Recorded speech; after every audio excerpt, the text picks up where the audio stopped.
thank you for joining us again for our next episode as part of our Honouring Men Month campaign. I wanted to hop on just to warn you that this topic does contain references to suicide and suicide prevention. So if this is something that could be triggering for you, then please be aware. We will provide some links to resources and support at the end of this video, and also in the description and comments. We hope you get as much out of watching this interview as we got out of taking part in it. So once again, thank you for joining us. Okay, fab. So thank you for joining me and being this week's contributor for Honouring Men Month. It's been an interesting month. We've had conversations about everything from depression, mental health and well-being, leadership, empathy, vulnerability, and heavier topics, even touching on things like alcoholism and eating disorders. And often these things aren't discussed by men, or even for men, even if other people are involved in the conversation or trying to get the conversation going. So this is why it was really key for us to offer that platform. And I think that a lot of our listeners or viewers are really going to relate to you from a professional perspective, but then also how you manage kind of like your self-awareness, your reflection, and how you share that as well, like on the platform that you have. So I'm really excited to have you here. Very excited to be here. Lovely to see you, Gabby. You too. And you're like, what's really inspiring about your posts, I think, is that you do talk about what you do and work from a professional perspective, but then you do, as I mentioned, also touch on that kind of like well-being side. You talk quite a bit about, like, you're very much an advocate for diversity and inclusion, and talk about inclusive cultures. I mean, I always see you, bigging up your team, sort of saying that, you wouldn't be able to do what you do without your team, which is, an amazing thing. But I'll tell you what, let's start off from the beginning. So who is Josh King? And that's not an existential question. I'm still trying to figure that out. So I'm VP of Growth at EMC3, and we're the event production partner of some incredible brands such as LinkedIn, Google, Twilio, Miro.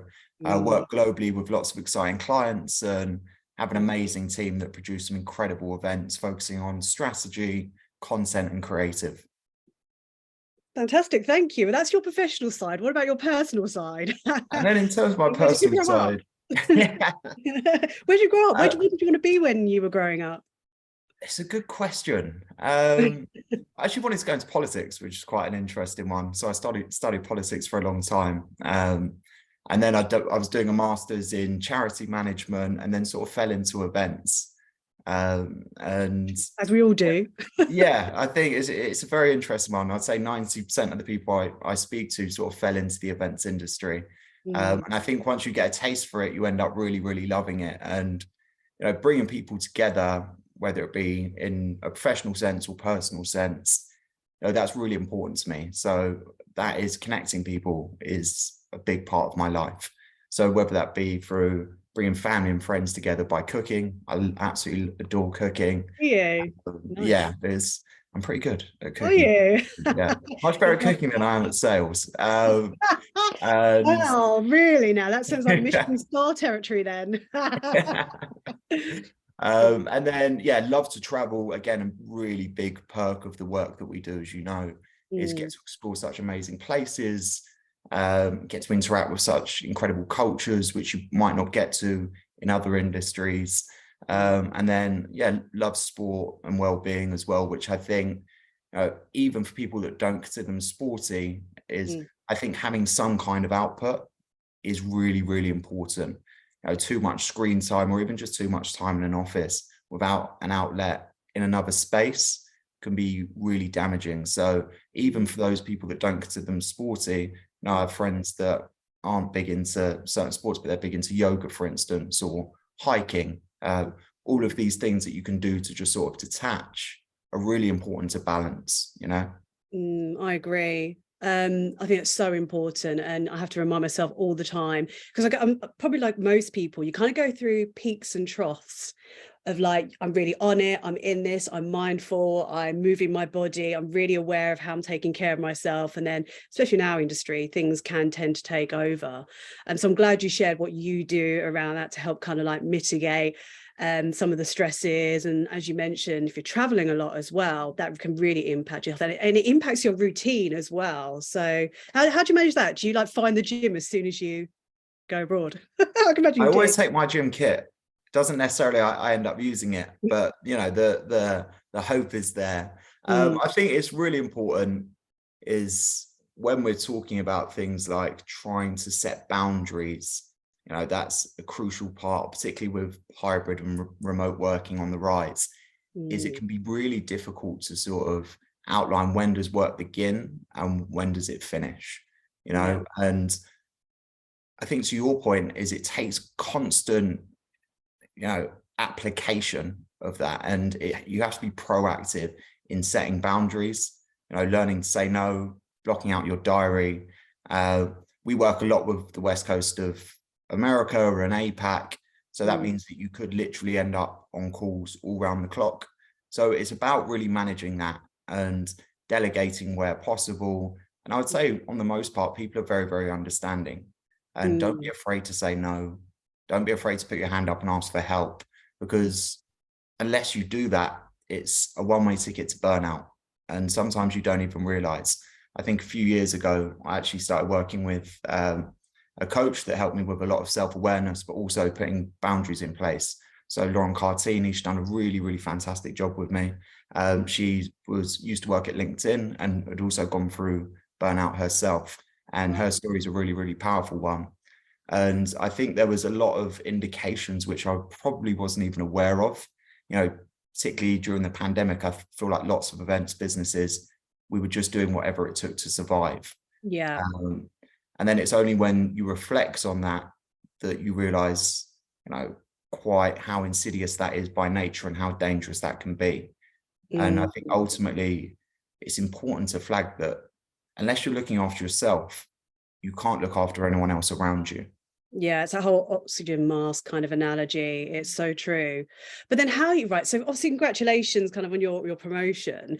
How have you kind of managed that then? Have you, were you just like totally ready for it? And it's just you were on this trajectory anyway, and the way you were working was working for you, and you were able to kind of like balance everything. But obviously, it's a lot of pressure and a lot of stress, I would imagine.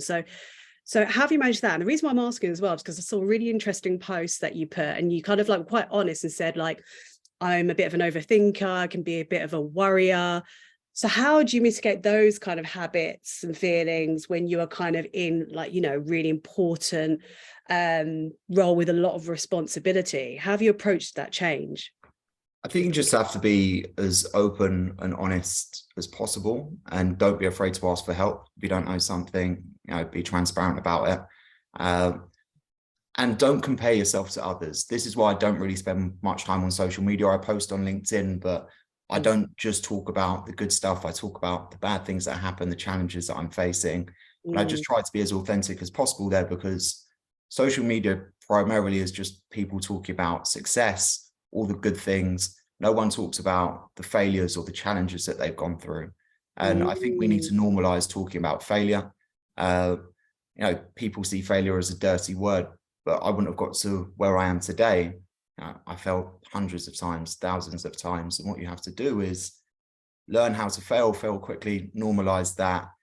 Don't be afraid to put your hand up and ask for help, and surround yourself with great people. I'm lucky at EMC3. There is an amazing team of people. We have a very supportive and collaborative culture, and we have leaders that invest in your success, but also, and this for me was a real good sign of leadership from them, is there certain areas where I know quite a lot about things. So then we invested in mentors outside of the business, put together an advisory board of incredible people. And it's when you stand still and stop learning, that's when you're destined to fail, or when your competitors will overtake where you're at.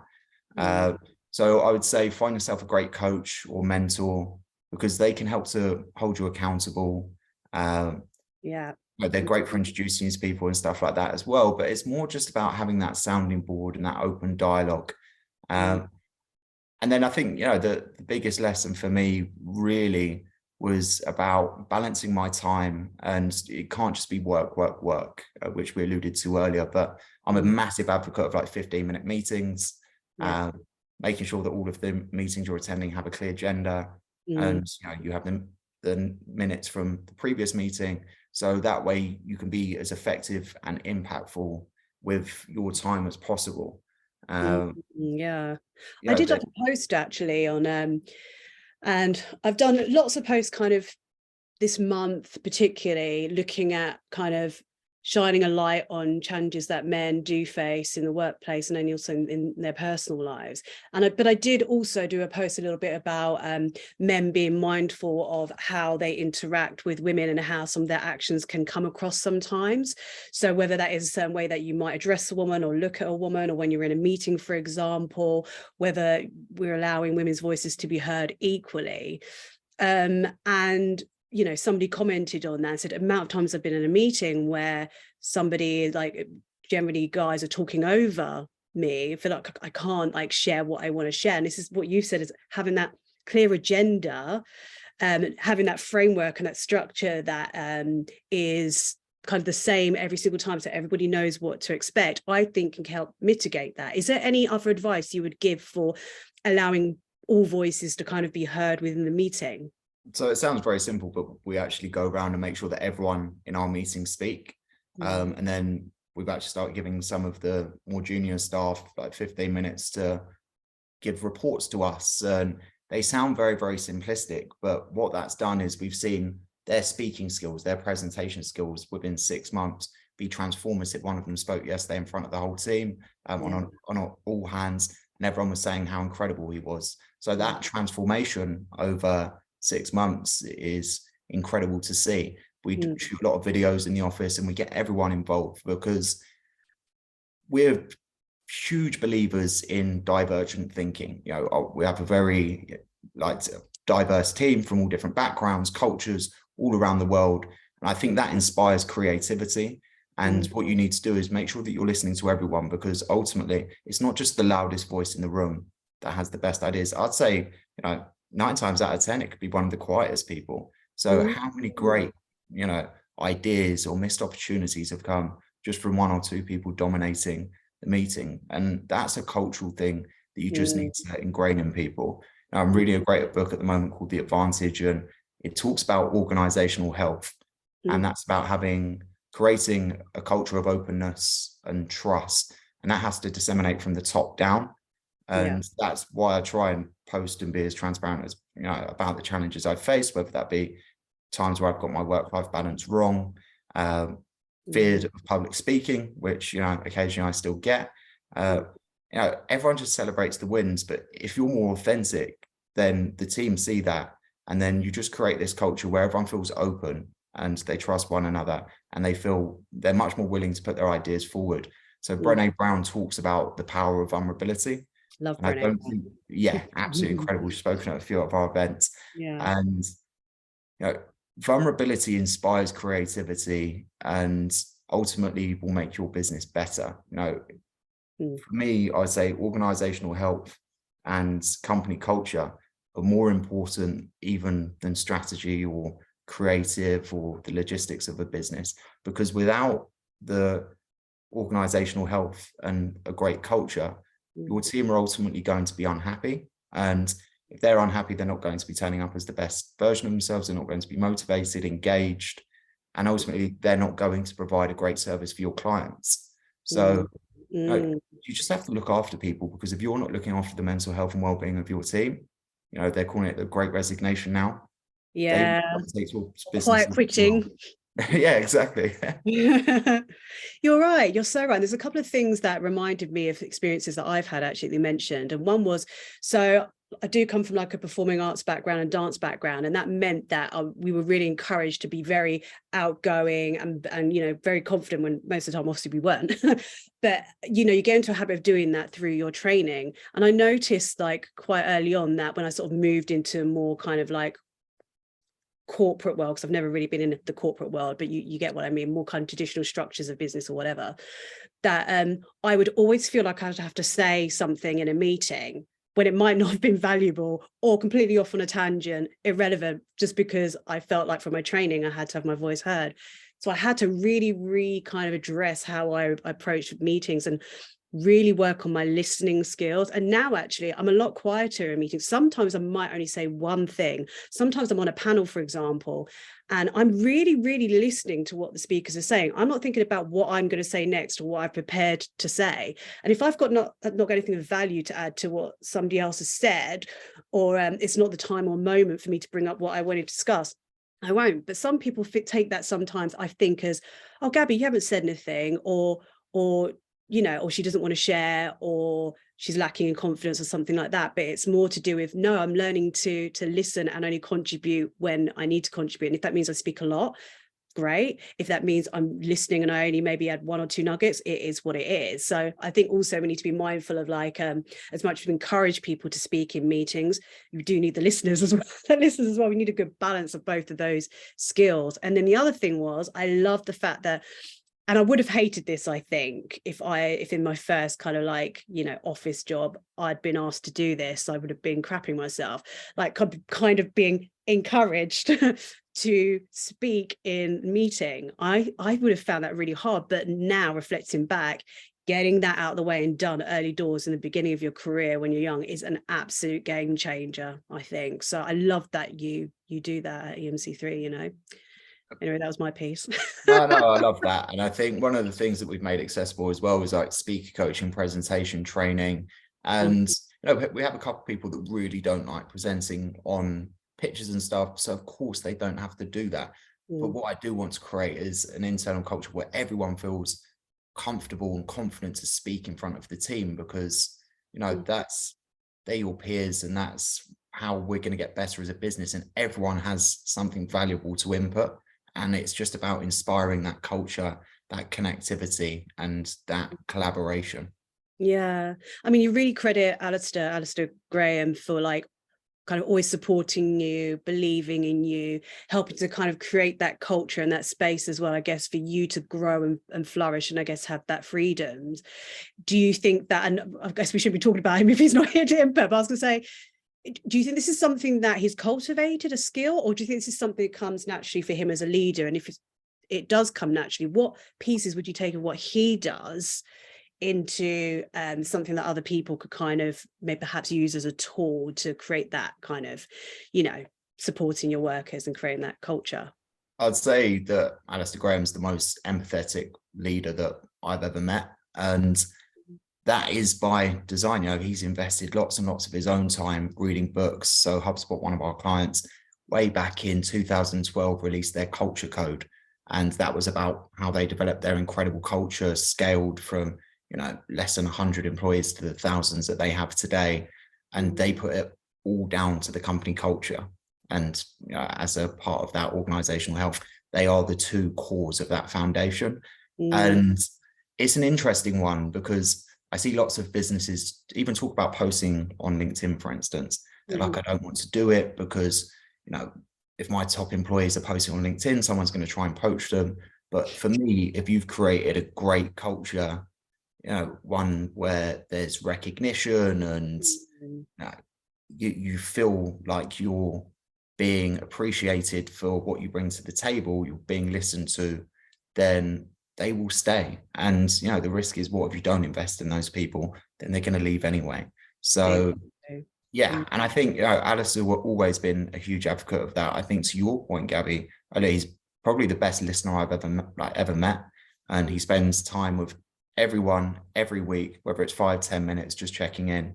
And I think that makes a really big difference. And generally, it's not about business; it's about their personal life and where do they want to go. And I think one of the most inspiring things that I've ever seen from him is, we've had 4 or 5 people from the business leave and come back, but whenever people have left, it's not, some people can get, feel quite offended by that. He's always been massively supportive. And, I think everyone's life journey and trajectory can change. Just because you love something today doesn't mean you're going to love it tomorrow. And that's absolutely okay. Be okay with that change. And it was just really inspiring to see how supportive he's been of people, exploring the next chapter in their journey. And it's also been incredible to see, 5 of those people leave and then come back. I think that's a testament to the incredible culture that him and Daniel and the rest of the leadership team have created. Mm. You mentioned as well that from your perspective or your experiences, you feel that sometimes people in sales, which is definitely a type of kind of role with a type of kind of a personality and approach to kind of succeed in that sort of role, and also in leadership, actually, that these people are not necessarily comfortable talking about mental health and well-being in the workplace. Can you tell us a little bit more about that? How you came to that conclusion? Yeah, I think I attend a lot of sales events. We work with a lot of leading sales organizations, and I think there's still this quite archaic predisposition towards vulnerability equals weakness. And for me, the people that I've met that have been brave enough to be vulnerable with the strongest people that I've ever met. And I think it's a common misconception that to be vulnerable is to be weak. And I actually think those that are brave enough to be vulnerable, for me, have always been the best leaders. And I think it's, we glorify lots of things which are probably quite insidious by nature.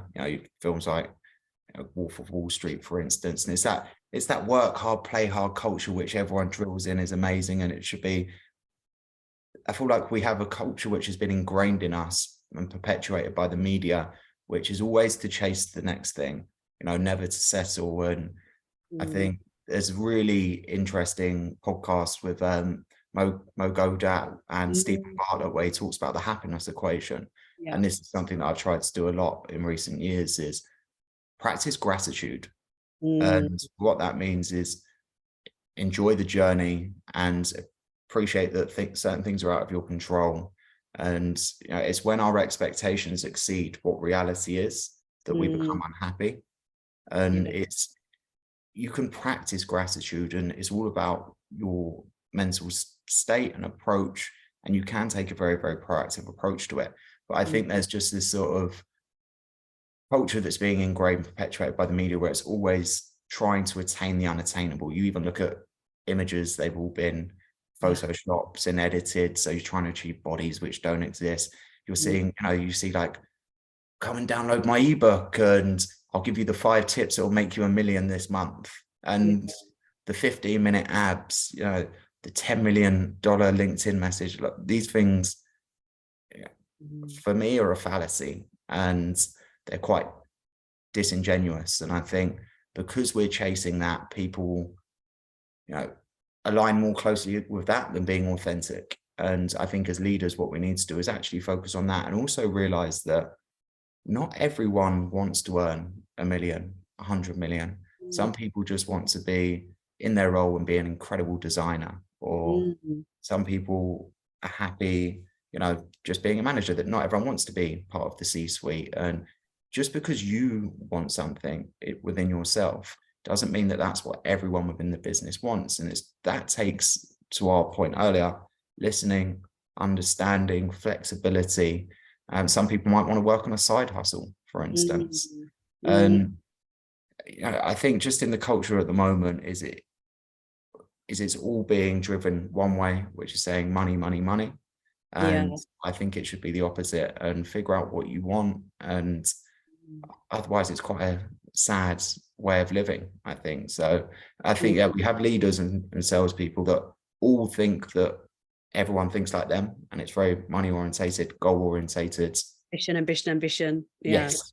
And some people just want to be happy. Some people want to spend more time at home with their loved ones and their dog. And, that's absolutely fine too, each to their own. Yeah. I think vulnerability, empathy, and authenticity have become a bit of a buzzword. And when things become buzzwords, they can become a bit diluted. And I was thinking about, as you were talking about authenticity and talking about how we kind of look at these lifestyles or influencers or whatever it is on the media telling us how our lives should be or could be, and with all our friends, everyone's kind of absorbing, well, a lot of people absorbing the same kind of information, seeing the same kind of imagery and messaging, right? But I think if we're supposed to be a reflection of the 5 people that we spend most of our time with, right? So if the 5 people that you spend most of your time with were comfortable enough to feel authentic, then we wouldn't be pretending to chase things maybe that we don't even really want. It's not even a question. I'm just kind of like trying to unpick this a bit for myself, what I think authenticity can be, an element of what authenticity can be anyway. I think people are sometimes afraid to really be themselves and really say what their hopes and dreams are. Whether that is, I literally just want to live in a little cottage by the sea with my dog, you know, my partner and kids, and, you know, go for walks an hour a day and just really enjoy my job and not have any pressures or stress. Like, Yeah, and I think your point's completely right. Is I think some people chase a certain lifestyle because they're being driven by the media, social media, to think that that's what will make them happy. And the amount of people I know that have got to the top and they're still really unhappy, and they're looking around saying, you know, I thought this was it. But along the way, they've lost all their friends. They don't speak to their family. They've lost their partner. They're divorced. And they get to the top and realize all the things along the way, they were much more important. Yeah. So we miss them because we're not being grounded and mindful and aware in the time that we're in. I mean, you mentioned gratitude as well. I have a gratitude practice as well every morning and every evening, and it really does help because it brings you into the here and now. What do I have around me here and now? How lucky I am. And I think we're always either thinking about our past mistakes or thinking about what we need to do for the future without being in the here and now. And I think that's what gratitude practice does. yeah, absolutely. I think, you know, it's a really, really interesting one, because I used to be quite an anxious person and always be worrying about, you know, what's going to happen tomorrow, what's going to happen next week, what if this deal doesn't close, you know, what if, and then, you know, with anxiety or regret. So regrets based in the past, and you can't change it. So learn from it, but don't sit there. You know, everyone has that voice in the back of their head. Why did I do that 7 years ago? Or what if this person thought of that about what I said? The reality is no one is as interested in your journey as you are. That's the reality. No one worries about anything you've said as much as you do. So I think just practicing coming to terms with that. And, you know, you have to, sounds counterintuitive, but practice not overthinking and being present, like you said, you know, because otherwise you end up very anxious, worrying about things in the future that might never happen. Or you end up very regretful, overthinking things that have happened in the past. And that's so much wasted energy when you should just be living in the now and being grateful for what you have. Yeah, I agree. I was going to pull on a point, another point that you mentioned. I'm going to go back to the empathy piece, actually. So I've kind of like just touched on my thoughts around authenticity. I'm going to touch on my thoughts around empathy as well. And I think sometimes there's this confusion with empathy, that empathy means, how can I put this? I'm going to just put it in a blunt way. It's kind of like some people think empathy is feeling sorry for people, like, oh God, that's really bad for you, or that's a horrible situation to be in, or, you know, and for me, empathy is much more than that. I think for me, empathy is really trying to put yourself in somebody else's shoes and really trying to understand where they're coming from by really, I guess, if you can, ask them and speak to them and find out actually what their situation or what their challenges actually are on a more deep and meaningful level, and then look at ways that perhaps these people can be supported, or these challenges might be able to be alleviated or fixed a little bit. I feel like empathy is an action as well. It's not just I'm sitting here and, you know, I feel bad for people and that's me being empathetic. It's like, no, there's more empathy than that. What are your thoughts around that? I totally agree. I think empathy has to be practiced and is a proactive approach to something. And there's 2 core elements that are required. Is you need to cultivate a culture where the person feels like it's able to be vulnerable and open and honest about how they're feeling, the challenges they're facing, whether that's something associated with mental health and well-being or just a certain situation. And then the second component of that is you need someone to be able to listen, just listen and understand, and, you know, speak to about it. Sometimes people just want to be listened to, and there's not always a right answer to something. because everyone's journey is different, and you do need to be aware of that all the time. But to actively listen to people can make such a big difference. So you need to create an environment where people feel safe to speak, and then you need to have people that are willing to listen and understand. And that culture that we're talking about needs to be a culture of no judgment for that to work. Agreed. Yeah, 100% agreed. I think you kind of like, articulated that really well. It reminded, I was smiling when you were talking there because it reminded me of something. I'm a bit like you, probably. I'm a bit of a lifelong learner. I'm always learning new skills, always trying to stay up to date with what's happening in the world and what's going on with tech, or what's going on from a spiritual perspective or a well-being perspective. And I love like listening to podcasts and reading books, which I'm going to ask you a little bit about in a minute. But it reminded me of when I went on this like life coaching course, so how to be a life coach, basically. So I thought, well, I can probably use some of the skills for myself, and then if I want to share it with other people, share it with other people. And the leader there was like, yeah, you can't be a life coach. You like telling people what to do too much. You want to solve everyone's problems. Like, you'll be better off kind of doing something more in the mentoring space. Like, life coaching is like, you need to allow people to explore what they want to do themselves and come up with their own solutions. You can just help provide frameworks and an ear, basically. I'm just like, you're not very good at that. So I crossed off that kind of life coaching thing off my list, but I learned something out of going on the course 100%. I think you'd be great. I think you'd be great. Oh God, no. Thanks so.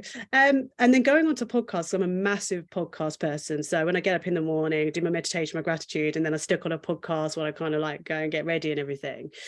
What have been the most impactful kind of podcasts or books that you've read that you would recommend other people perhaps in our industry check out, essentially? And if they kind of like are really kind of geared at supporting men as well, great. If not, just let us know which ones like to look out for, and then we can kind of add the links in the notes, the show notes. Yeah, of course. So Diary of a CEO is really good. So Stephen, I just bought the diary yesterday. I'm such a geek. So Stephen Bartlett's great. He's spoken at a few of our events. One of our team, actually, Dom, shout out Dom Murray. He used to work with us and went over to be his brand manager, and they've done an incredible job. Yeah, that's been interesting. Dom. So and again, I talk about being inspired and so happy for someone when a new chapter begins for them. Alistair and I were overjoyed for him, so love that. How I Built This is great.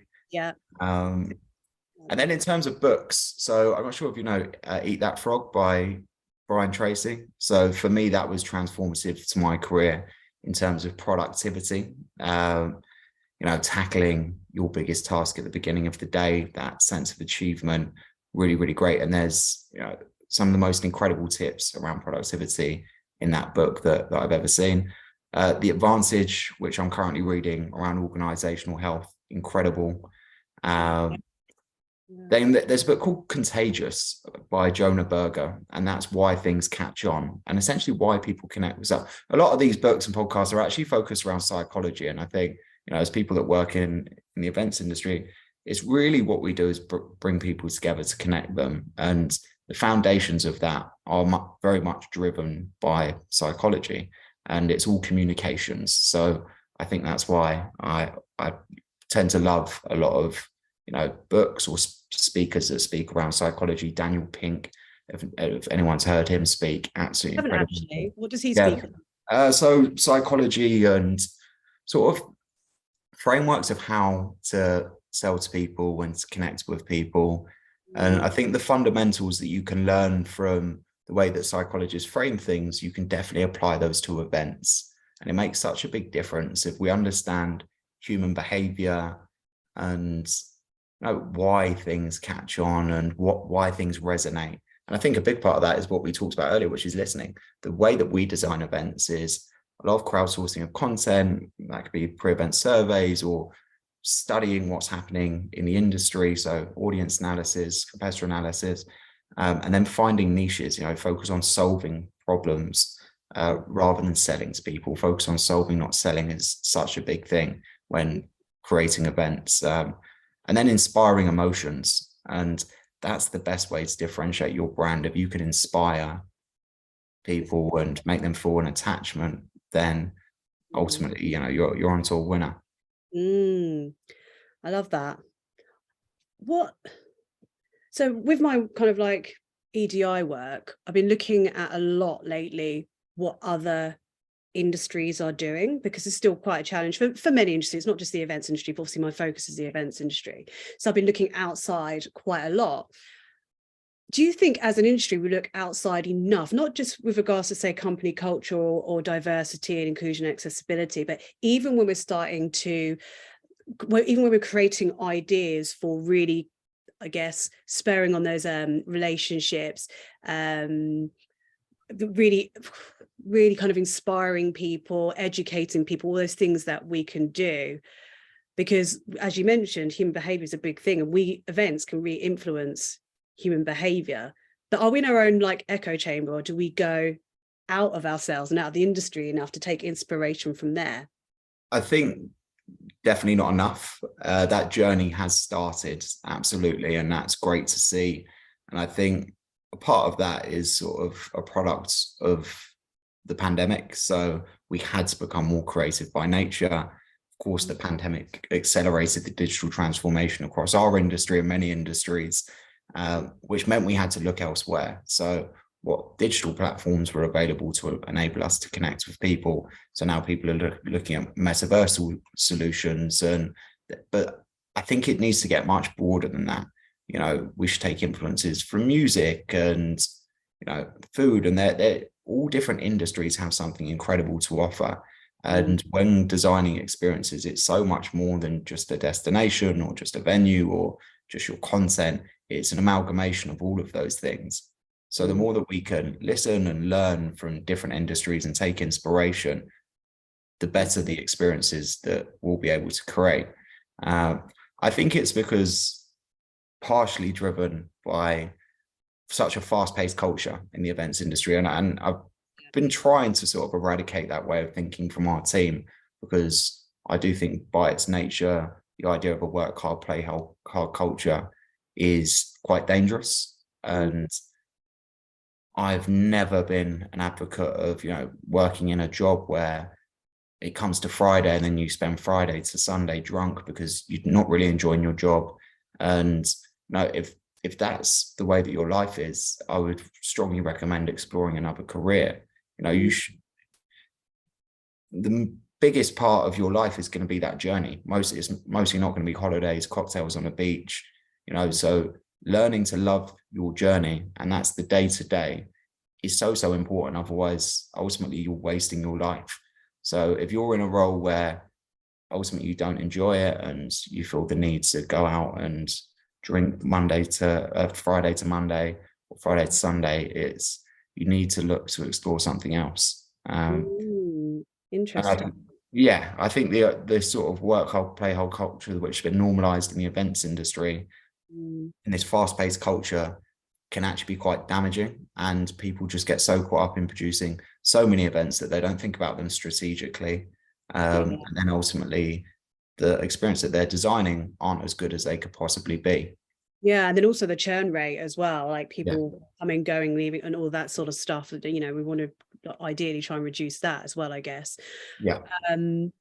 So with regards to burnout, so you didn't say you'd suffered burnout, did you? You just said did you say you were close to burnout at one stage? Yes, and at the time I was actually, I say blissfully unaware. It was when I went through this process with Lauren Cartini, fantastic coach. She made me aware, and you know, there's physical symptoms which, again, we were so busy that I was probably just putting to one side. And you know, there's lots of little things that you can identify. And I was honest enough. I put a LinkedIn post up about it, that I'd become very short and snappy at work, but also in my personal life, probably wasn't the best person to be around. And a lot of that came from what we were talking about very briefly earlier, was just always chasing the next thing and never being happy or content with where we were, never celebrating the wins, which I would always recommend to people, is celebrate the little wins, be grateful for the small things, because you never know when it's going to end. And then it's just all about getting yourself in that right frame of mind so you can turn up as the best version of yourself. And it takes that proactive approach. So making sure you've blocked out your time and that you're respecting those boundaries. If you know you have calls at 10 p.m., don't start at 8, 9 a.m. because that, you know, if you continuously put those long days, it's ultimately going to be damaging. And practice, you know, listening, understanding others, respecting their boundaries. And everyone's on their own journey. And I think that's really, really important to understand and take in consideration, and just be as empathetic to everyone around you as possible, you know. And even if someone's snappy towards you now, try to reframe it and think about it. They're probably having a really hard time. You never know what's going on behind closed doors. So just try to be kind and compassionate to everyone around you. I'm a big believer in karma, and I think me too. Yeah, and I think ultimately it's really just helps us in business. You know, when we were in the pandemic, I was helping a lot of people for free, no benefit to us. We were putting on those free training events for people. Yeah, it's nice to be nice, and I think that, but also never do things and expect anything back. I've never done something nice for someone and thought, oh great, we'll get something out of this. That's not the reason to do it. We do a lot of charity work. We've just gone for our B Corp, and I just think it naturally does. Like, and if it doesn't, say la vie. But you know, invest time, you know, whether it's charity work, giving back in some way, and it's rewarding for you and will put you in a great framework, but then that will help you turn up as the best version for others as well. So there's all these little things that you can do, all these changes that you can make that will make a significant difference to those around you. And it's amazing once you look after yourself, the support that you can be to other people. You sound like a very kind of like positive and optimistic person. And don't get me wrong, I know that's unrealistic. Nobody can be like that all the time. You did mention at the beginning of 2022, you know, I'm optimistic this is going to be like the best year ever for the events industry. But how do you cultivate that positive mindset for people out there feeling a bit, you know, put upon, uninspired, tired, close to burnout, stressed, you know, just want to change, just know something's not quite right and they want to kind of fix that.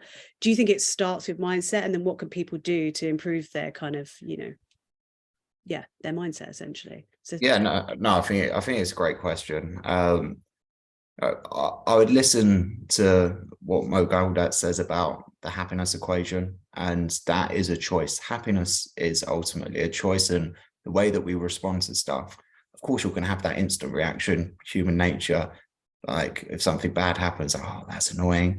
But then, you know, you can start thinking, I still have a roof over my head, still gonna have some nice dinner later. He puts it really succinctly, and he says, if it's raining outside and you need your flowers to be watered, you're like, brilliant, it's raining. If it's raining outside and you're heading to the office, you're like, oh God, it's raining. The exact same environment, it's just a different mindset and approach that you have towards it. So he articulates it far better than I do. And it's that was great. Yeah, it's about an hour and a half, but it was very transformative for the way that I approach things. I always try and keep a journal as well. We have a really great app actually, and if any teams use Slack out there, there's a spill app where, you know, one person every week, all the team write awesome things that they've done there. We have a gratitude wall as well on Asana, which is our project management tool, but you can create this on any tool. You can do it on a Google Doc. So do this for your team members, and you know, anytime they do something great, add it there, and then they'll of course do that for you. But all of these things, which feedback means a lot to people. If people are working hard, it's interesting the amount of surveys where money never comes out as the number one reason that people leave jobs. It's lack of recognition and growth paths and things like that. Money's always at number 3, 4, 5 down the list. So that tells you a lot. People want to be appreciated, recognized, valued for what they do. And then the other big thing I'd say is just be kind to yourself, because I was really bad for this for years, is like beating myself up if something went wrong. And we talked about it very briefly earlier, but you can't live in the past and regret things. You know, you have to keep moving, and because life will pass you by otherwise, while, you know, you're thinking about the past or worrying about the future. So, you know, I'd say they're sort of the big ones. And then, as I say, spend less time on social media and comparing your lives to others.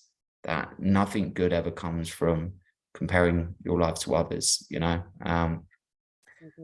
Social media will make you feel like you should be a millionaire and have a house by the time you're 30. You know, lots of people have made lots of money later in life. That's not even what some people want to achieve. Some of my best friends are happy just because they've had a kid or two, or one of my friends owns a little cafe and absolutely overjoyed with that. And that's amazing. Like, find what makes you happy, focus on that, focus on making others around you happy. And yeah, stop chasing, I would say. How would you, if somebody's kind of listening or watching this now, what advice would you give them? Say if they're, you know, they're not necessarily in a leadership position, maybe they're part of the team, maybe they're an associate working their way up through the business, and they really want to be able to share any kind of challenges quite openly and honestly, or maybe they even want to, challenges at work, I mean, or maybe they even want to talk about their development through the workplace, or just get some feedback. Some people are quite scared instigating or approaching a manager or a leader about that. What advice would you give somebody in that position? I'd say if you've not got a leadership around you that makes you feel safe to be vulnerable, then you're probably in the wrong organization. You can look to, there's some incredible mentor organizations, Elevate, which I know you've been a part of with Max Fellows and the team. So find yourself a great mentor and talk to them about whatever you're feeling that unrest about, and whether that's career progression, mental health and well-being, and then put a plan in place. So that can be a 3-year plan, and then break it down into yearly goals, then break that down into quarterly goals, and break that down into KPIs, key performance indicators for that quarter, then OKRs, so objectives and key results at a more granular level. And that way, I think a lot of the time when people get overwhelmed in roles is because there's lots going on and you haven't broken it down. And if you break it down into that more granular sense, you realize, oh, these are all just achievable things that feed into a bigger picture. And that is a good leader's job and a good manager's job, is to help people with that and to help associates and staff manage their time, because God knows I used to be absolutely awful at it. And until you do that, you can feel overwhelmed with stuff. And then a new project comes in and it's like you start going into a state of despair. Whereas if you break it down, then, into those manageable bite-sized tasks, all of a sudden you realize it's definitely achievable. And so you need to have a good support system around you, and never be afraid to speak up, because I don't think there's no such thing as like a bad idea or bad feedback or input. So always feel comfortable speaking to someone. It's always better to speak about something than to keep it to yourself. I like what you kind of alluded to kind of there, is that if you don't necessarily have that culture yet in your workplace, or perhaps your company's still working towards that culture, then you can take it upon yourself to reach out beyond your kind of workplace and find those other support networks and programs that you can perhaps join, where you can have a sounding board or seek advice, or whether that is joining a mentorship program or getting a coach, not to feel that it all needs to be happening in the workplace for you to be able to progress and grow and share. Like, if it's not there, then you can use other methods. So I think that's really important that you've mentioned and addressed that. And to kind of like finish up, I'm wondering how many of the things that we've spoken about in this interview are going to come up in this next question, because you tell I've been reading all of your posts, but you also did a post on 11 life lessons that you would like give your future children. Number one, what instigated kind of this, like wanting to share this and put this out there, and how did you choose those particular lessons? Probably too much self-reflection, in all honesty. But look, that's never a bad thing. I think to become self-aware, you have to constantly be reflecting. And as I say, everyone's on their own journey, and it's important to constantly be evolving and trying to improve. And one of the big things I say is, don't compare your lives to others. The only person you should be competing against, and I've been trying to instill this in the team, is the only person you should be competing against is yourself. So constantly trying to be a better version of yourself tomorrow than you were today. And, because if you're comparing your life to, if I compare my life to 18-year-old, 21-year-old, 25-year-old millionaire, I'll constantly be disappointed. But if I'm just grateful for the amazing things that I've achieved because of the people around me and all of the good things that happen, God, since adopting that mindset, my life, it's amazing how much better things become at that point, and the new opportunities that come from that, and how, it's, for me, it's been really nice because people now feel comfortable coming to me and, instilling, being vulnerable around me. And I think that's actually been the most rewarding part of this journey, is now people feel comfortable speaking to me about things. And if there's anyone out there that ever wants to speak, they're feeling vulnerable about something, don't have someone to speak to, my inbox is always open. Connect with me on LinkedIn. More than happy if you drop the contact details in. And I mean that I put a post out because the first wave of redundancies that were made across the US and EMEA, and then of course that's happening again at the moment. And again, I'm more than happy to help any of those kind of people that have been impacted by that. I interview lots of people, I see lots of CVs, so any tips I can give there. Or if I can connect anyone with someone in my network. We're also hiring lots of people at the moment, lots of other businesses are. For me, that's what life's about. And that for me is why I love LinkedIn as opposed to other social media, because it's about bringing people together. It's a community, not about, although some of it is, posting all the wins to get one up on someone else. That's not what I see the platform as being about. It should be a community that's there to help people, or to help people that are just starting in their career, get into new roles. So I think that's a big part. Be authentic, be genuine, never treat anyone like they're below you. And that's a really big thing for me. I think the way that people treat waiting staff and stuff is always an indicator of the kind of person that they really are. And for me, if you're someone that treats waiting staff badly, it's not the kind of person that I'd ever want to be around, do business with, be in a relationship with. And that's what I would consider toxic. And at all costs, avoid toxic people. And that doesn't mean don't try and direct them in the direction of where they can get help, because that's probably coming from a place of unhappiness. Like anyone that's ever been a bully in their life, I think that those people are fundamentally unhappy.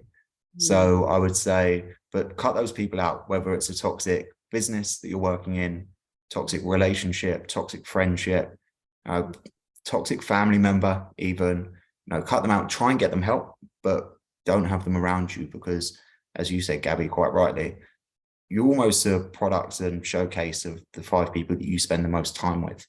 So if those people are toxic, then you're always going to be in this mindset of despair and negativity, which leads me on to, be very, very careful of what you're consuming. And that's not only social media, like we talked about, but what you're watching. So if you're constantly watching horror films or reading negative news, press, everything that's negative, your mindset is naturally going to be negative. So be very, very conscious of that. And then I guess the final part, I can't actually remember all of them, but the last bit for me was, I think the biggest bit of advice for me is be yourself, and don't be afraid to take the leap, because it's not the most, the most talented people I know haven't been the most successful. And that's the reality. I don't think talent equates to results. It's the people that have been brave enough to take that leap, that first leap. And it's scary. Of course, it is very, very scary. Anyone that tells you it isn't, lying, okay? Anyone that was like, oh, I'm 100% confident I knew I was going to make it. This was all, it's all gone perfectly. And that's why I'm so big about talking about failure, because don't be afraid to fail. It's the only way that you get better, is failing, looking at why you failed, learning from that, and then growing from that. And then once you build that momentum, that's what it's all about, is that consistency. Turning up as the best version of yourself, being nice to those around you. And it sounds cliche almost, but that is for me the recipe to success.